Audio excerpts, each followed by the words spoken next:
All right, all right. That's the new intro there. We had a little bit of technical difficulties with it, but yeah. So you're the first one with the new intro. What did you think? I like that. I like the logo. I like the intro, and yeah, this is all good. So yeah, thanks, Kent, for having me on your program. Looking forward to a nice conversation tonight. So thank you so much. I'm excited. All right. So welcome everybody to Paranormal Addicts podcast. We're still in season 3. We're all the way to episode 18 now. So we'll start out like we always do, Maxim.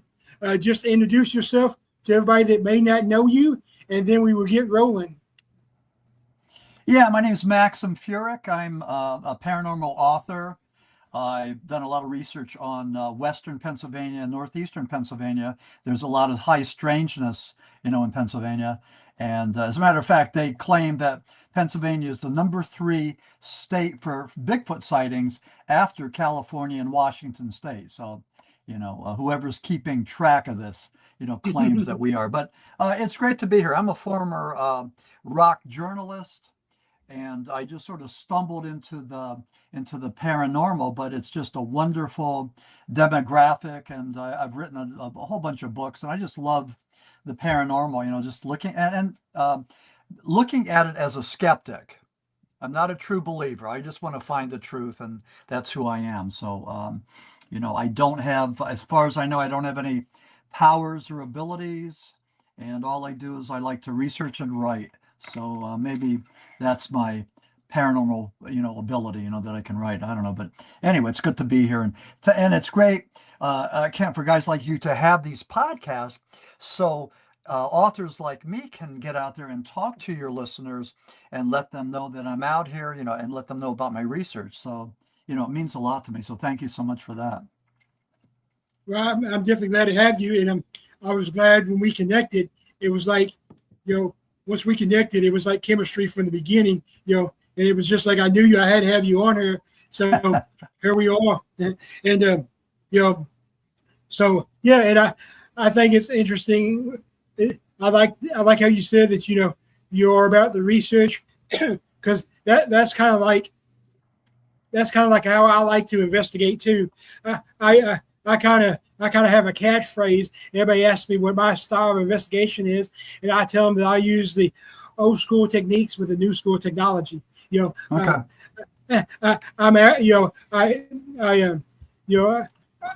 I trust in my abilities. I believe they were given to me from God, and He wants me to use them. So I trust in them. But I like my gadgets too, because I like to research. I approach it from a scientific standpoint, and I too approach everything as a skeptic. I figure if I go into an investigation as a skeptic, and then it proves to me that there's activity, then maybe there's actually activity. If I go in there in my mind that the place is active, of course it's going to be active because it's already in my head. So I like to go into every investigation as a skeptic too. So I understand that completely. And one thing, just jumping on that too, Kent, is that people that go in there looking for certain things are bound to find that. Let me explain this, if I may. When we talk about pareidolia, these guys out looking for flying saucers or Bigfoot, the mind, the psyche has a mechanism where we have to have balance or homeostasis. We have to fill in the blanks. And when you go out there and you see that thing that you hope is a Bigfoot, a lot of times your mind will go and make that black shape into a Blackfoot. I mean, our psyche, our subconscious or unconscious is just so powerful. But pareidolia is a part of that. And a lot of times the things that we see are what our mind wants to see. Finding the face of Christ in a piece of toast, or seeing the face of a man on the moon. Things like that. Seeing the face of the devil in the picture of 9/11 and the smoke. That was, everybody saw that. So again, it's a kind of pareidolia that we all share, that we all suffer from. So it's just, being human beings, that's what we do. So be careful of what you see. It may not be a demon or a spirit. It could be something that you've conjured yourself. It very well can be. It very well can be. And then we also have a phenomenon going on right now, where unfortunately we have more para-entertainers and not para-investigators. So they make their evidence to fit their conclusion. So, I just call it like I see it. So we have para-entertainers, and then I even have my own word for like the TV shows and stuff. To me that's para-pop culture. And I understand I'm technically part of the para-pop culture, but but I don't do it for fame or money. I do it to try to find answers. So. Yeah. And I think we all do. I mean, that we all share that same commonality. We're trying to find out what's around the corner, and that's what intrigues me. Probably that's what intrigues you and everybody else about the paranormal. What is it? Where's the top and bottom? Where's the sides? How deep is it? How wide is it? I mean, we just want to know. And the paranormal is such a fascinating topic because I contend I have this everything is everything theory that with the paranormal, the spiritual, the scientific, they're all the same. They're all that same gob of vibration and energy, call it what you will, but they're all very, very closely aligned. I had a friend, Dr. Frederick Santee. He was the high priest for the Coven of the Kata. He was a Wiccan and a very intelligent child prodigy. I mean, just amazing guy. Youngest person to graduate from Harvard, Frederick Santee. And Santee told me that there's no difference between the supernatural and the scientific. We just got to figure out what the laws are, but they're all the same thing. When you see those orbs and everything, we don't know what they are, but there probably is a scientific explanation. And when we look at the anomalies, whether it's Bigfoot or demons or UAPs, we're talking about maybe 3%. 3% of what we see, what we experience, may be of the unknown, may be of the paranormal, may be of the demonic, but it's only 3%. Everything else is explainable. So, yeah, I can agree with that. My team we still do residential cases. So I know a lot of teams have went away from doing residential cases, but we still do residential cases because, to me, if you're not investigating to help people, then why are you investigating? So we still do residential cases. And one fact I found out from doing residential cases is, unfortunately, the hard truth is 98% of residential cases end up being mental health. Oh, yeah, okay. Which reminds me of Father Amorth. He was the Vatican's chief exorcist. He said that 98% of the people that they deal with, that claim to be possessed, 98% are actually mentally ill. They're dealing with schizophrenia or Tourette syndrome or bipolar, whatever, something like that. But only 2% are actually possessed by demonic energies. 2%. So, you can go with that. But with the church, the Catholic Church has to make sure that what they're dealing with is an example of demonic possession and not mental illness. And that's why they deal with psychiatrists and psychologists, to find out what the bottom line is. So it's important to do that. And it's all spread out throughout the whole field. Even with UAPs, 3% are anomalies. They can't explain it. They're either ours, theirs, or extraterrestrial or interdimensional. I mean, take your pick, but they're 3%. We don't know what they are. So, yeah, I mean, that's like the paranormal field is considered a pseudoscience.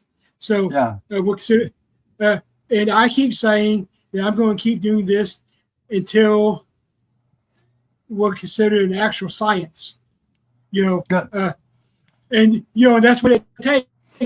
It takes theories. It takes evidence. And I've actually developed a new theory of my own to explain a little bit of the paranormal field, and it's actually, I call it resident energy theory. And what resident energy theory explains is the part of the paranormal that it doesn't make any sense why there is activity there. So, for instance, like a haunted object, or like at a cemetery, or something like that. Or like in Kentucky, everybody knows the Bobby Mackey's Music World. Right. There was no reason for Bobby Mackey's to have activity, but we have firsthand. And that's a former slaughterhouse, right? Right. So we have firsthand reports of activity. We have firsthand reports of activity at cemeteries. We have firsthand reports of haunted doors, but there's no explanation for that. Especially especially if you look at like a cemetery. Okay, so like I'm not a big, a lot of paranormal investigators, they're like, oh, I love going to cemeteries. Let's go to a cemetery. That's not me. Why that's not me is because nobody lived at a cemetery. Nobody died at a cemetery. So why is there people there? So my theory tries to explain that. And what my theory says,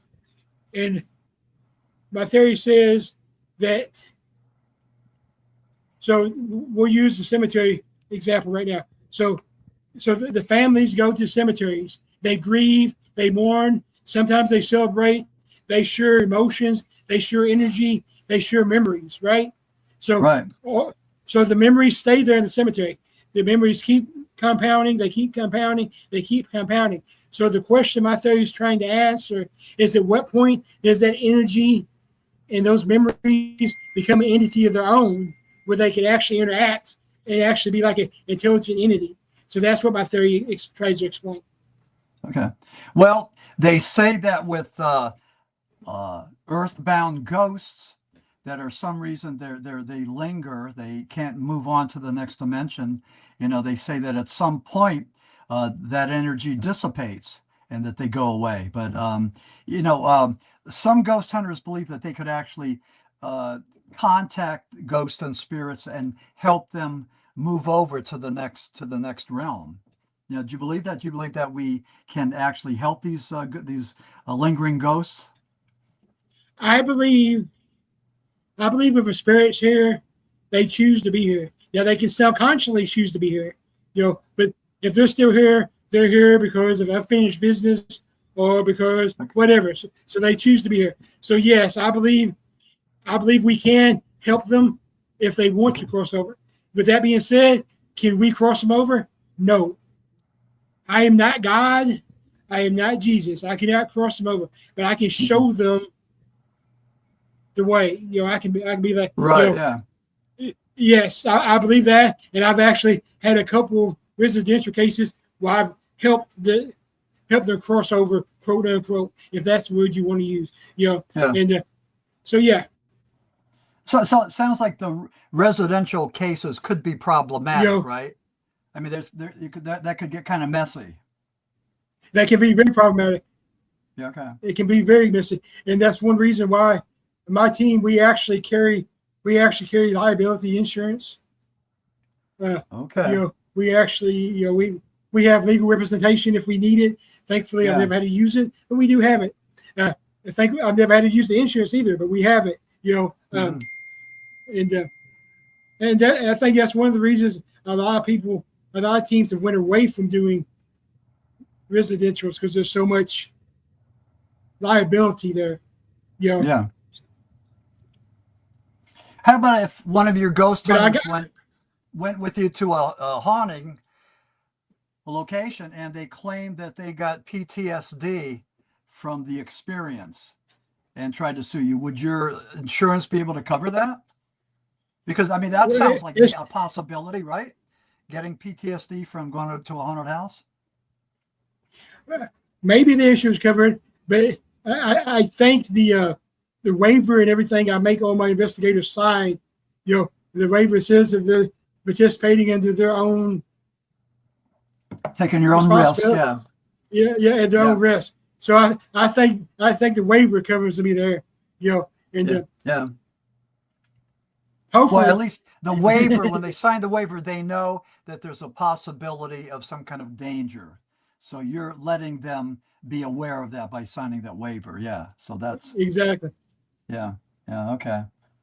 Well, all I know is that there's more and more ghost hunters and ghost hunting organizations popping up.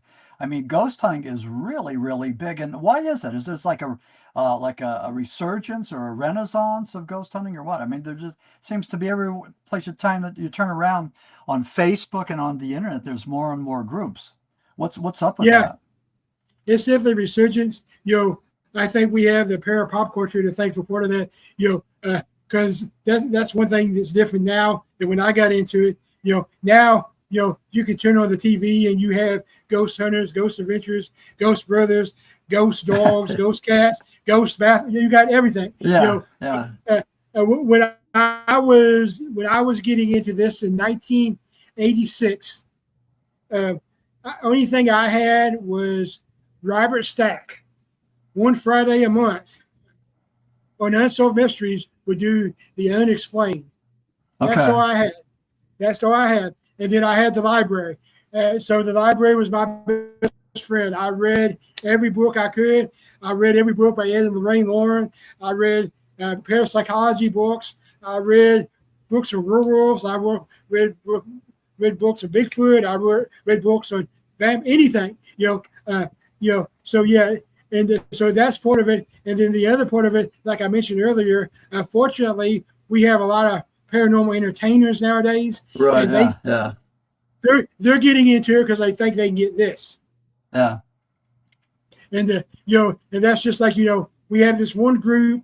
I already told you I call them the Backstreet Boys of the paranormal field. We have this other duo. There's these two people.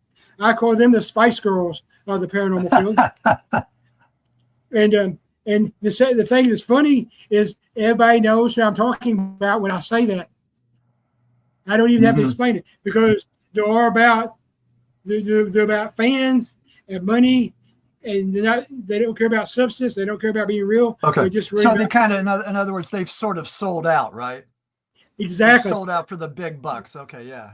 Exactly. And, but the reality is that whether you're a podcaster or a paranormal author, I mean, we all struggle to reach to the top, to climb there. I mean, very few of us hit it out of the park. Very few of us are, bringing in $200,000 or $500,000. I mean, it's a tough business, but I don't know. I mean, I do it for the passion and the love and the curiosity. I mean, I just love the field, love being on the podcast, and I love being at conferences, either Bigfoot or paranormal conferences, and meeting the people. Best thing that happens is somebody will come up to me and say, "Hey, I read your book. I love Lost Tribes of Bigfoot." I mean, just it's wonderful when that happens. Yeah, I mean, I'm the exact same way. I don't do this to be famous. I've been doing this for 34 years now. So if I was doing this to be famous, I failed somewhere along the line, And but like you said, it's very humbling and rewarding when you're at a conference and people come up to you and they're like, "Oh yeah, I know who you are. I've seen your videos. I watched your podcast." For example, this is a true example. Like I said, last year I was a featured guest at Smoky Mountain Terror in the Smoky Mountains in Tennessee. It's a big conference. It's more of a horror conference. But they throw a bone to the paranormal. So I was there, and I consider myself a nobody because I have no ego. So I was there, but the other people that was there with me was Project Fair was there, Kalani the Ghost Hunter was there, SRS Paranormal was there, Outlaw Paranormal was there, Josh Morris was there. They're all pretty big names. Yeah, so right, I'm like nobody's going to care about Kent. I don't even know why I'm here. Nobody's. And I had so many people come by my table, be like, "Yeah, blah blah blah. Can I get a picture? Can you blah blah blah?" I did my podcast live there. How does that make you feel when they want to have their picture taken with you? It confused at first, but then I was like, "This is cool." And then like even like the new, even like the paranormal entertainers that were there, they were even like, they even came over to like, can we get a picture with you? Can we talk? Can we talk shop with you? So it made me feel like maybe these 32 years have been wasted. Maybe I have accomplished something significant. Yeah. Well, Kent, maybe you've left some footprints there that you don't know about. Maybe, you've got a more of a notoriety, than you realize. So, it's, the thing of it is, I don't know how it is with you, but like as an author, a lot of times you don't get the response. People don't tell you. A lot of times you're operating in a vacuum.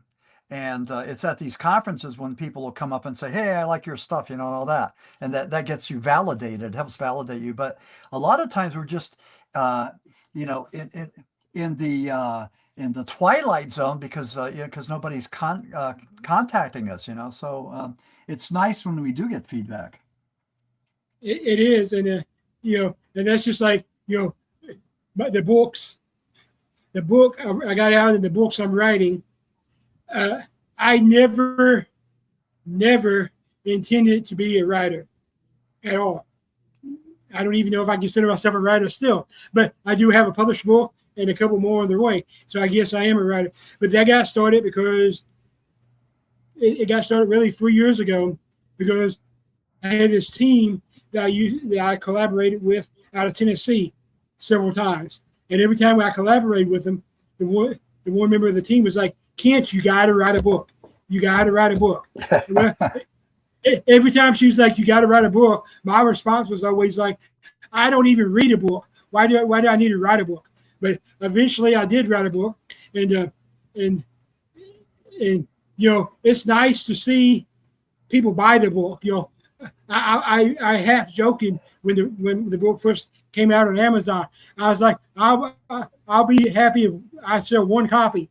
And Right. and then Yeah. I saw people. I know the feeling. And then I saw the people buy the book. So yeah, it's nice to be, and I don't have an ego. I'll never have an ego, but it's nice to have people appreciate your.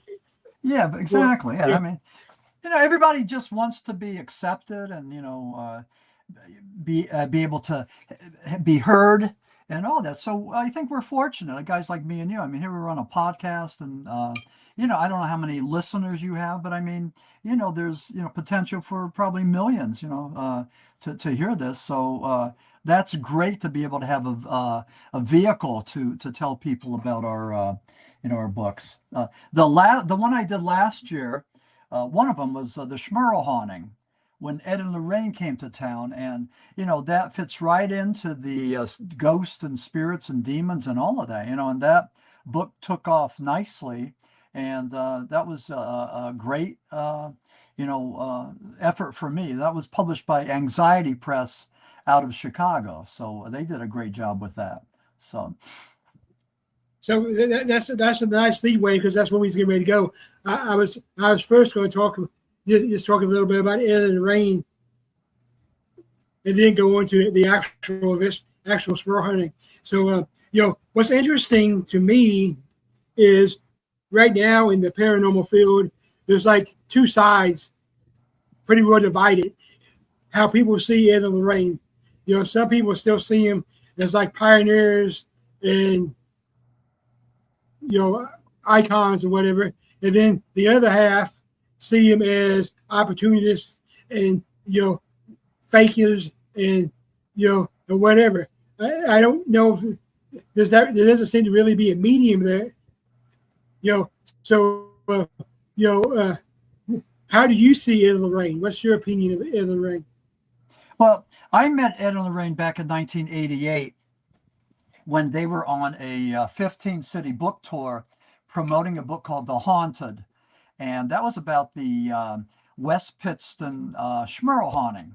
So that came out in 1988. I met them in Jim Thorpe, Pennsylvania. It's a nice little vacation town. Hung out with them, took pictures. It was, I think, July, and we're out there on the sidewalks, and we're just talking about God and the devil and demons, and it was just like really awesome.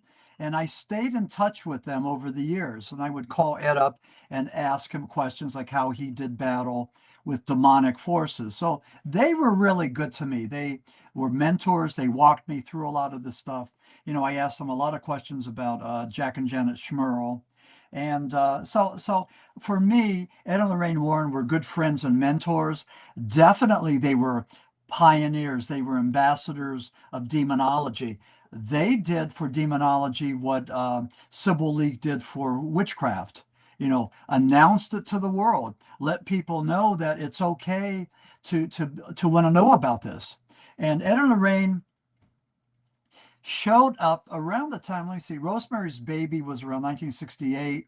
And then we had The Exorcist, and then we had The Omen. So all of those things, late 60s, early 70s, and then Ed and Lorraine showed up around that time. But here's the thing, the world wanted to know about the demonic. They wanted to know about exorcisms. They wanted to know about if we could get possessed, if it could be possessed, which we can. And Ed and Lorraine were there to teach us that. So, so that's what they did. But were they con artists? Well, they were successful. They were really good at the publicity. When they went down to the Schmerl haunting, those 4 times in West Pittston, Pennsylvania, they brought with them Ed and Lorraine, and they brought with them a publicist. They brought with them a photographer as well as a nurse who was a psychic. So they were very much into the promotional aspect. They were making very good money at the time, something like $5,000 for each college seminar that they did, and they did like close to 1,000. So they were making money that way. And then, of course, with the Conjuring franchise, they probably made at least $1 billion there by the Conjuring using their name and likeness, in the Conjuring 9 motion pictures worth $2.7 billion net.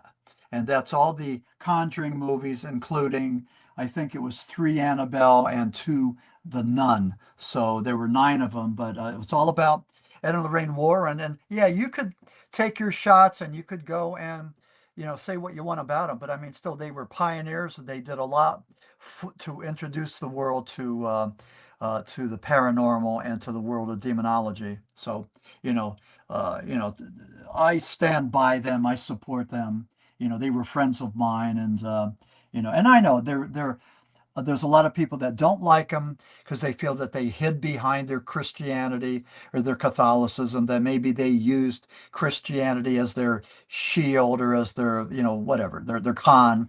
But but don't fault them because they made money. They were successful, and I mean, they were there at the top of the game, as far as the demonology and all that, which is something that in our American capitalistic society, I think a lot of us would like to climb that ladder and reach that level of success, but very few of us do that. I mean, you really need the winds at your back. You need, the God smiling. You just need that perfect storm for that to happen, so it rarely happens. It happens to very few of us. So, but we're not in it, I guess, for the money, but we're in it for something else. So, fill in the blank what that is. So yeah, so I mean, I agree. I never got to meet Ed or Lorraine, but like I said, 12-year-old me back in the '86, I didn't have anybody to mentor me, to guide me, and so I wrote letters and I made phone calls to Ed, and he actually answered my phone calls. He actually answered my letters. I actually have a letter. I don't know if you can see it behind me because it's on the wall, but I actually have a letter that I framed from Ed. Okay, cool. He wrote me, and basically what it says is, don't ever stop looking into it. Don't ever stop believing your abilities.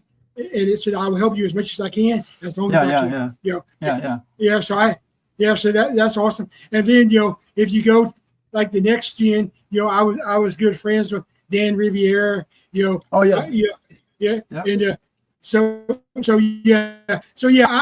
definitely agree with you. And I think one thing people tend to forget, and you mentioned it, so I appreciate that, is no matter what you think about them, they were pioneers. They were out there. Right. They were out there inventing ways to get records. They didn't have REM pods and voice recorders and EVP. They didn't have all that. They just had to figure it out as they went. A lot of people talk about the technology. There's shared technology with ghost hunters and Bigfoot seekers, the Sasquatch hunters. So, I mean, a lot of times they use the same kind of technology. And, there's a lot of parallels there between Bigfoot and ghost hunters, which is amazing. But, Ed and Lorraine came around at the time when we didn't have, I don't think we had computers and the internet. I mean, I'm trying, if I forget, or did we? I don't know, but no, internet didn't come around to about '84. Okay, but the point I'm trying to make is with the 4 horsemen of Sasquatchery, the ambassadors of Bigfoot. These guys were doing this way back in the day when there was no computers or microfiche or anything else. I mean, they went there and they did it old school. If they heard about a Bigfoot sighting, they would go over to that town, interview those people, and take notes, take those plaster casts, the footprints and all this. They did it the old-fashioned way, but they set the stage before we had all this technology that, I don't know if we're better off with this technology, because everybody says with all the trail cameras and drones and everything and infrared, light detectors or heat detectors, we should have something. And with Bigfoot, we don't have any carcass or DNA. So, I don't know, I mean, I have my own theory about what Bigfoot represents, but, we certainly don't have a body or any DNA at this point. Yeah, I mean, I think this generation of cryptid researchers, paranormal research, ghost hunters, to me, it's all paranormal because it's not normal. But if you want to divide up ghosts and I definitely probably lean more towards ghosts, but I've definitely done a half a dozen Bigfoot investigations. I've done a half dozen Dogman investigations. I've even done a chupacabra investigation. Okay, So okay. And I've done multiple UFO. So I do it all. And I guess. But you think ghost hunting is the most exciting, right? For you? I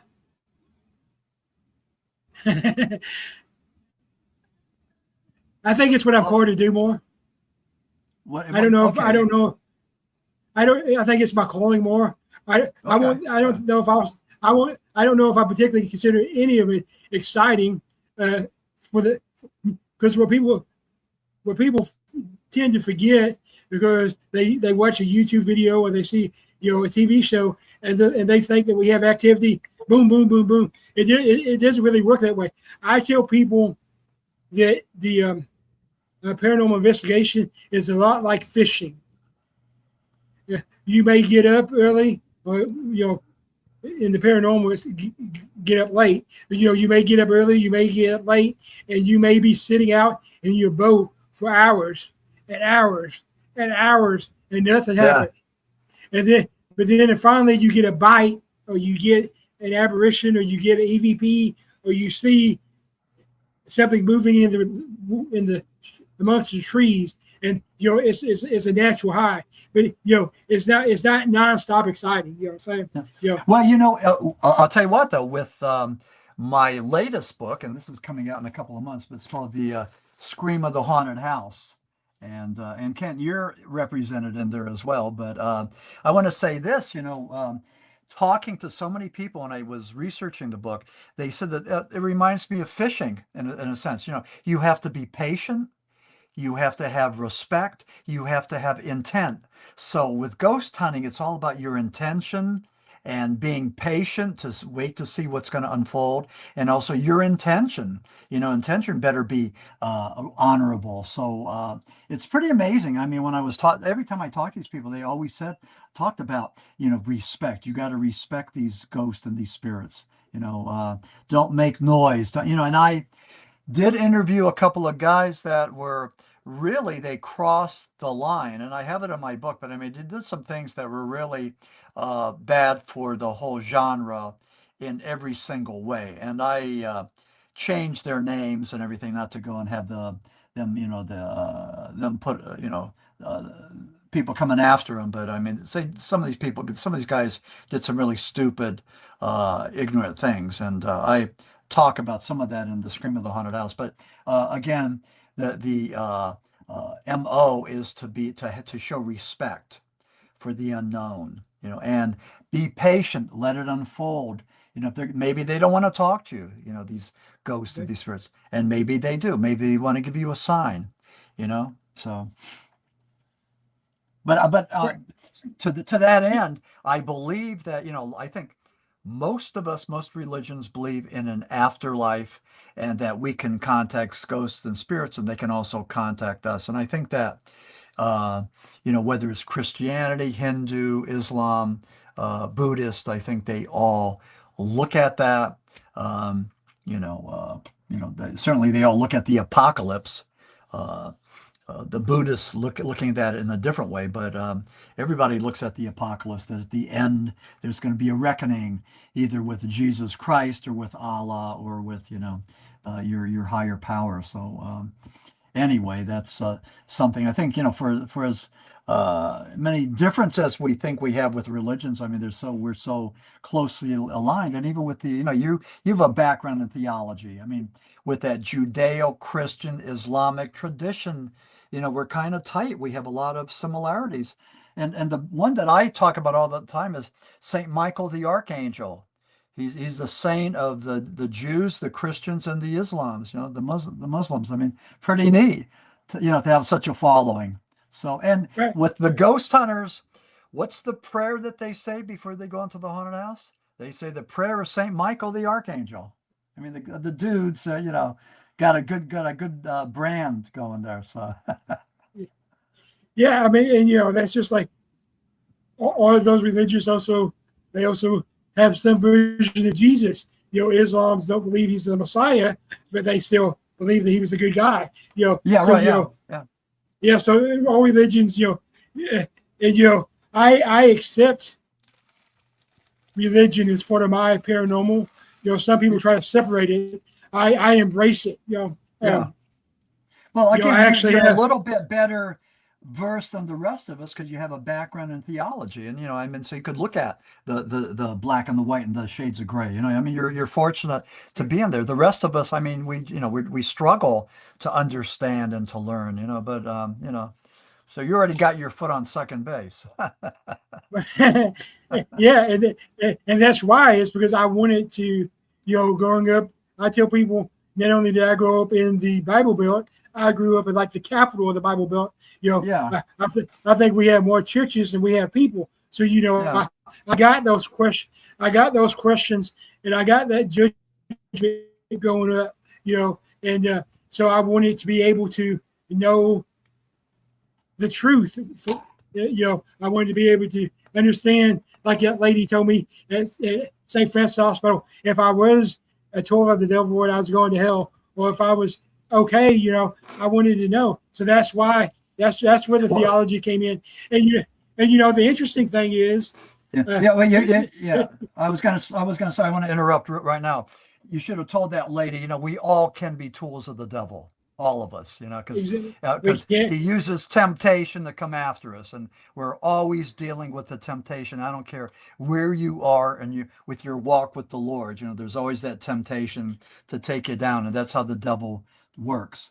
And it starts with temptation, infestation, obsession, and possession. Those are the stages of paranormal, demonic possession. So, it could happen exactly to all of us. But I mean, what was that lady's point? Why was she jumping all over you? I have no idea. Like I said, she was a total stranger to me. I guess she just I was told that she sensed my abilities, and my abilities made me a tool of the devil. Okay, so maybe she had abilities too. Maybe, huh? That's interesting. Yeah. And so what started my journey in theology was I was actually a youth pastor in a church in southern Indiana, and I was still doing the paranormal research, and I decided that I wanted to go more into the demonology aspect. So I asked my church, the governing body of my church, if they could provide me training or whatnot, and they was able to provide me training. So I looked into that was a non-denominational church. So I looked into that. I looked into the Christian denomination. I looked into the Baptist denomination. I looked into the Methodist denomination, and then I ended up finding Bishop Long, and that's actually where I took my demonology training, was under Bishop Long. Is there anything that you like about non-denominational religions as opposed to traditional, Catholic, Protestant, Baptist, whatever? I mean, is there anything about the non-denominational churches that speaks to you more? Are they more liberal or more free or what? I mean, do they, Okay, so I will play on your rock journalist background here. So what? As a youth, I went to church mostly to escape my home life, and because my high school girlfriend was there. So when I actually when I actually accepted Christianity and became born again and stuff, I was actually drawn to music. Okay. So the song that drew me into Christianity was huge across all genres. So and that was DC Talk, Jesus Freak. Okay. So when Jesus Freak came out, and we had this white guy from Washington D.C. rapping, it lit a fuel on me. And of course, because even back then, if you went to a Baptist church, or Christian church or whatever, that was still rock and roll. So that was still the devil music. Yeah. So Yeah. so that's kind of why I tended to go more towards non-denominational. Or as my pastor now says that we're not a non-denominational, we're a multi-denominational church. That's what he calls us. I like that. Yeah. Yeah. So you draw from a lot of different sources, right? Yeah. We're in a college town, and we average more people at our church than lives in the city. And we actually have 4 services now. And we have people from Catholic backgrounds, Baptist backgrounds, everything. And so, yeah. And a lot of it is the worship music. The worship music just touches people. So with Ed and Lorraine Warren, when they investigated the Schmerl haunting, Jack and Janet Schmerl were devout Catholics, and because they were close to the church, I think that the church helped get them through this infestation with their house. The priest would come over and babysit, to see if there was anything going on. They would do a blessing. They would do an exorcism, so there was a lot of that going on. But it's interesting because I think the fact that they had a strong faith helped them get through this ordeal. But also because of their strong faith, I think they had a target on their back. I think the devil was after them. And have you ever heard that the devil goes after people that have maybe devoted their life to Christ, or somebody who's more religious than somebody else? Well, I mean, even if you take a biblical standpoint, there you can look at Job. Job was pretty much the example of Christianity, and Jesus was like, let the devil do what he could to try to turn him. So and David, King David, look at everything King David went through, adultery, and the thing is, if you look at it from a theology standpoint or whatever, the devil knows he's defeated, and he knows he's not going to win. So only thing he can do is, especially if you're a Christian or you're a devout Catholic or whatever, only thing he can't take your soul away, but the only thing he can do is take your testimony away. So that's how he works, through lies, through deceit. He is the master of that. So they say that the best thing he does is when he convinces us that he doesn't exist. Right. So I've heard that. So. Well, the interesting thing is we've talked a whole lot about religion today. Boy, this is, I know what your listeners are thinking, but it's all, I believe it's all part of the same. I think that the spiritual is part of the paranormal, so we're not far. I do too. So let's talk a little bit more about the Schmerl haunting. Do you, after writing your book and all your research, do you believe the haunting was entirely paranormal, entirely psychological, or a mixture of both? Well, I wouldn't say a mixture. I'd say definitely was. I think there was demonic infestation. I think that there were some dark forces at work there. There also might have been some psychological things going on, and the one example would be Dawn Schmerl. And I want to say that Dawn was 19 at the time, but the Schmerl family had a pet German Shepherd called Simon. And Dawn watched as Simon was levitated and thrown against the wall. And, you could attribute this to demonic forces. Maybe the devil did it. But some people have conjectured that Dawn had some sort of psychokinetic energies. And, Stephen King has written about these in Firestarter and Carrie. And so many of his books, where adolescents, mainly females, have this power that they can't control, and it's this anger and angst, this adolescence. They're just trying to figure it out with all their hormones and everything. And one really good illustration would be that Dawn, herself was able to go and levitate Simon and fling it across the road, across the room. So we don't know, but that would make sense. But we don't know what else it was. I would love to talk to Dawn. I would really love to go and but a lot of the Schmerls are just laying low right now. They're not, I don't think there's been a whole lot of interviews and things like that. So both Jack and Janet have passed, and so it's just the kids. But the Conjuring Last Rites that came out, let's see, September 5th, 2025. My book, The Schmerl Haunting, when Ed and Lorraine came to town, came out, I don't know, I think it was 4 months before the movie. And the motion picture was pretty much just a fantasy. It didn't track the real story. And I say this because, for example, in Conjuring Last Rites, the protagonist was the Ed and Lorraine Warren's daughter, Judy. And Judy supposedly was, being stalked. There was a mirror there and the demon was stalking her. Well, as far as I know, Judy Warren never stepped foot in the Schmerl haunting. She might have been there for some publicity pictures, surrounding Conjuring Last Rites, but she wasn't there back in the 80s when all of this was happening. So that part was not correct. And as a matter of fact, most of the motion picture, and I've seen it several times, but Conjuring Last Rites is just a fantasy. It's just a motion picture to be entertained. If you want the true story about the Schmerl haunting, read my book. So, and that's the truth. I mean, there's just a big, vast difference between the motion picture and my book. Take your pick. I got to see the actual Conjuring mirror. Last year, they took the museum on the road, and they was at the Rock Island Roadhouse, and I was there. So I got to see Annabelle. I got to see the mirror.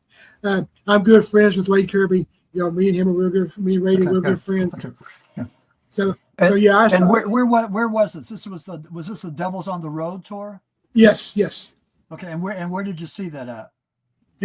I saw it in October at Rock Island, Illinois. Okay, God. Okay, yeah. Because I saw Annabelle and the Devils on the Run tour on Friday, July the 11th, 2025. And I met Dan Rivera, and that was 2 days before he died. And I met him on Friday, July the 11th. We were supposed to have a discussion, an interview on Monday the 14th, and Dan died on the 13th. So I was one of the last researchers to talk to Dan before he died. Yeah, that hit hard because I consider Dan a good friend. I never actually got to meet him, but we talked on the phone every week. Yeah, I was actually supposed to. I was actually supposed to meet him for the first time in October, and I almost didn't go to the Devil on the Run tour because of it, and I went ahead and went, because I was still friends with Wade, and I got to meet Ryan Burrow there and stuff. So but Dan was actually you knew that Dan had passed, right? Yes. Yeah. Okay. Yeah. I knew that as soon as it happened. They reached out to they had reached out to me. Dan was actually my first guest on season 2 of the podcast. Okay, so that would forever be my favorite episode. Yeah, wonderful. Yeah, you should replay that. Yeah. So you can actually go on YouTube and watch it. It's still on there. Yeah, I'd like to do so, that. Yeah. So here's my next question. Okay, go ahead. Okay, I had a question for you. Here's my next question, sir. Okay, go ahead. My question, I'll ask, then you can ask. We'll go back and forth. So, what are 3 elements of the Schmerl case that make even a seasoned investigator uncomfortable? Well, Schmerl haunting was the most intense haunting that I've researched, only because it was so personal. I mean, I think that Jack Schmerl was under demonic attack because of his religion, and he was raped by a female succubus, and he talked about that. And I mean, I guess for any of us to go public and say that we were raped by a demon, it was just probably hard to do. I mean, it's just to confide that. But that was the one thing. I mean, the Schmerl haunting was intense. The other thing is the reception from the public. The town of West Pittston was a town without pity.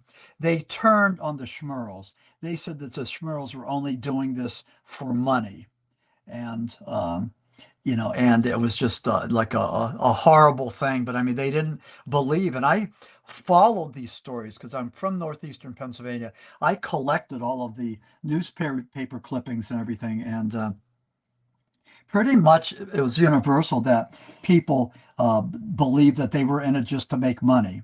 So that was that. And then the thing that I don't know if it would scare people, but it's amazing how the Schmerl haunting, with the book called The Haunted, with the made-for-TV Fox movie, television, with Conjuring Last Rites, with my book, with all the other books about the Schmerl haunting, it's amazing that it still doesn't have the notoriety as does something like Amityville.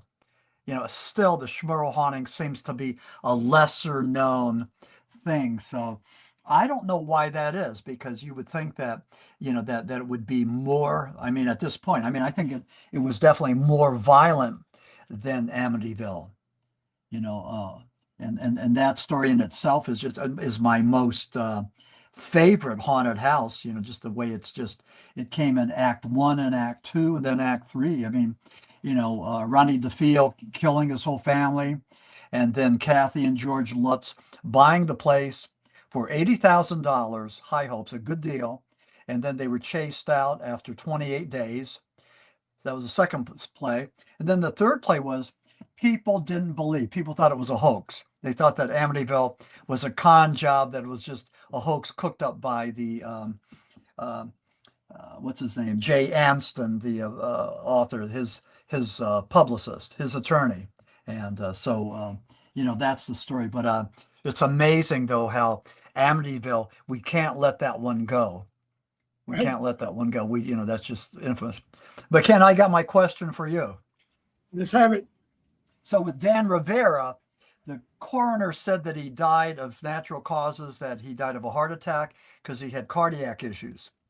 Other people, like the Psychic Vincent sisters, like Chris McKenna, Ed and Lorraine's grandson, they believed that it was Annabelle's demonic energies that wore him down and eventually killed him. So what is it, Ken? Is it door 1 or doorway 2?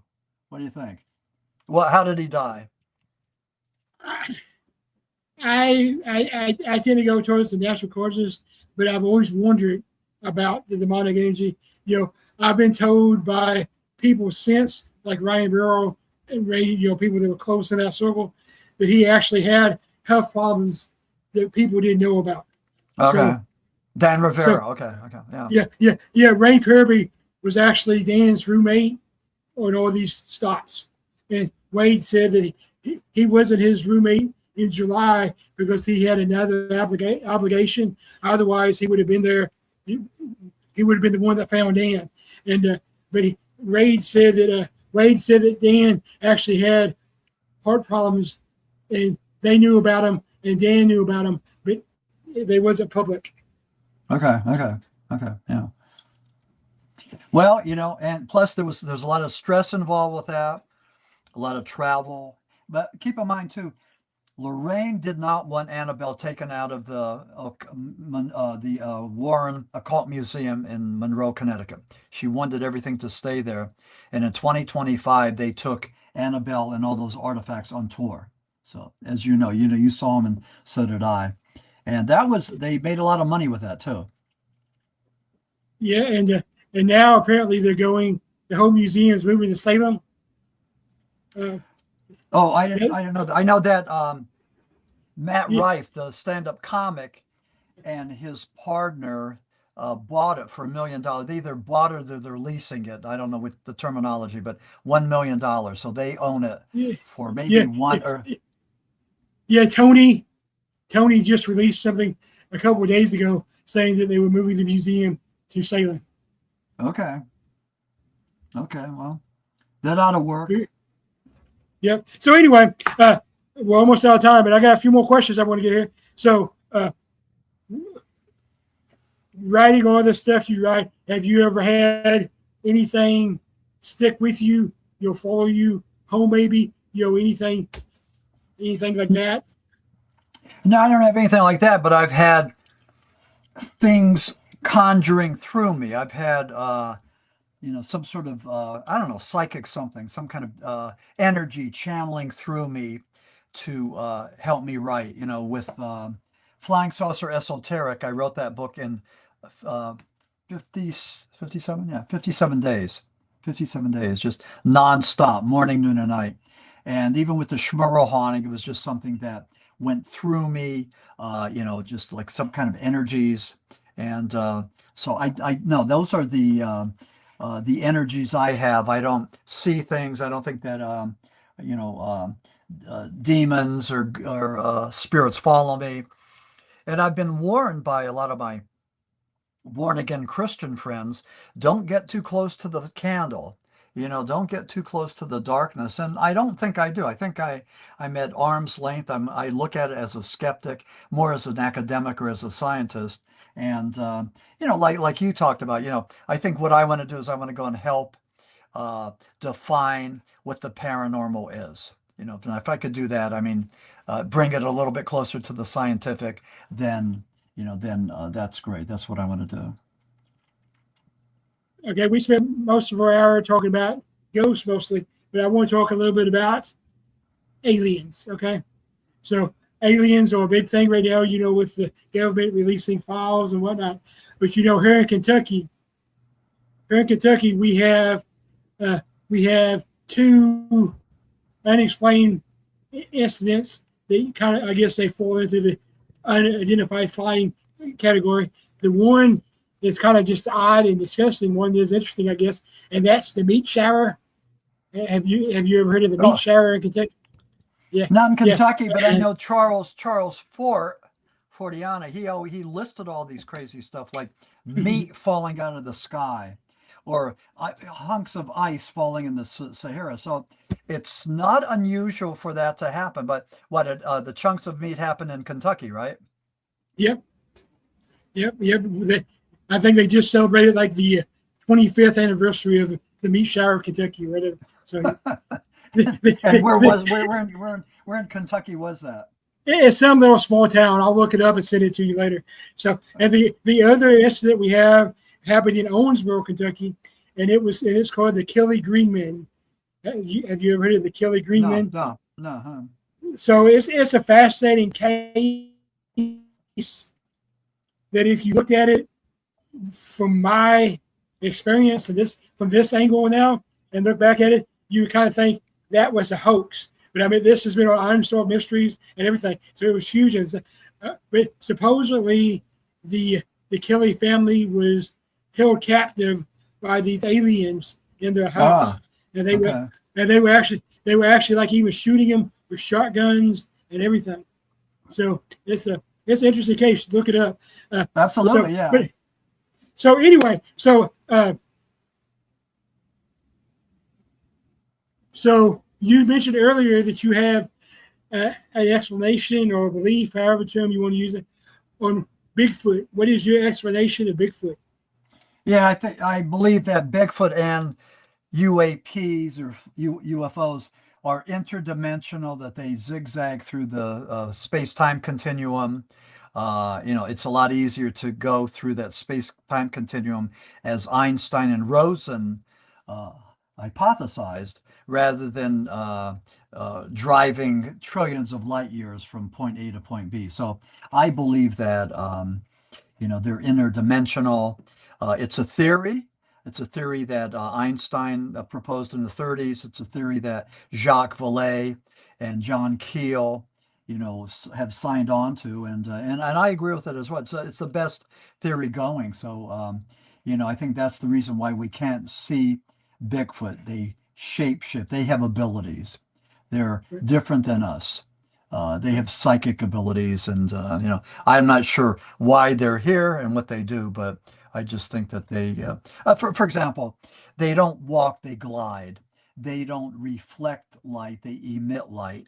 we got the smells and the sounds and all that, they have a thing called bilocation where you see them in front of you and then they're behind you, rapid transport. So just a lot of weird things. A lot of, in Pennsylvania back in the 70s, we started to see a lot of Bigfoot sightings with UFO sightings together, Bigfoot and UAPs or orbs. So whatever that connection is, I think Western Pennsylvania, Chestnut Ridge, might have kicked that off. That's when I first heard about it. But anyway, right now, when I first heard that, I thought it was ridiculous. But I think that there's something going on with that. There's, that saying Bigfoot along with the orbs or the flying saucers. So whatever that is, I think what it does is it shows me that this is paranormal. There's a huge paranormal factor here. So I'm going to throw this out here for you, and then I guess we'll let you go. Well, in just a second. But so there's a place here in Kentucky. It's in West Point, Kentucky. The house is called the Ditto House. It was actually a brothel pre-Civil War. It was a violent brothel. Then it was the hospital during the Civil War. Then it was the training camp during World War I. Blah blah blah. Well, so there's the Ditto House, and it's a really interesting place. But then right up the road from the Ditto House is actually Fort Defferfield. In Fort Defferfield, they actually have Bigfoot and UFO sightings. Ernie and Denise Pack are the ones who run it, Pac-Man Paranormal. They actually hold events there. It's called the Trifecta, where you get to experience ghosts, Bigfoot, and aliens all right there. It's actually it's actually really cool. So you might want to check that out. It's interesting. All right. Yeah. So I'm going to let you go after this. This is the next thing. So tell everybody where you get your books, what you got going on next, how to find you, and all that fine stuff. Yeah, if they got on my website it's there, www.maximpuric.com. You could check out the list of my books. You could contact me personally to get a signed copy of any of my books. I'd be glad to go and hook you up with that. And, that would be great. If any of your listeners purchase any of my books, please be kind enough to go and write a review for Amazon or Goodreads. It really helps us, quite a bit. So maximpuric.com. And if you don't want to go there, you could always buy the book from Amazon. So, but anyway, thank you so much, Ken. I hope that your listeners found this of interest and they stuck with it. And, thank you so much for the invite. And I had a lot of fun tonight on paranormal addiction, paranormal addicts. The paranormal addict. And we'll do this again sometime. And for everybody watching, tomorrow you'll be able to find us everywhere you podcast. We are now on iHeart. We are now on Amazon. We are now on Apple. We are now on Spotify. We are on everything. If you podcast, we are there. So give us a listen, give us a follow, give us a like, give us a review. Because like Maxim said, those reviews is what helps us. So until next time, everybody, live paranormal, and I will see everybody in 2 weeks with the Backwards Kentucky Ghost Hunters. We will be talking paranormal investigating, and we will be talking about their haunted location that they run. It's called the Haunted House on Hill, or the auction house. That's haunted by, before they bought it, it was actually a jewelry store. And the guy, the jeweler that owned it was actually murdered.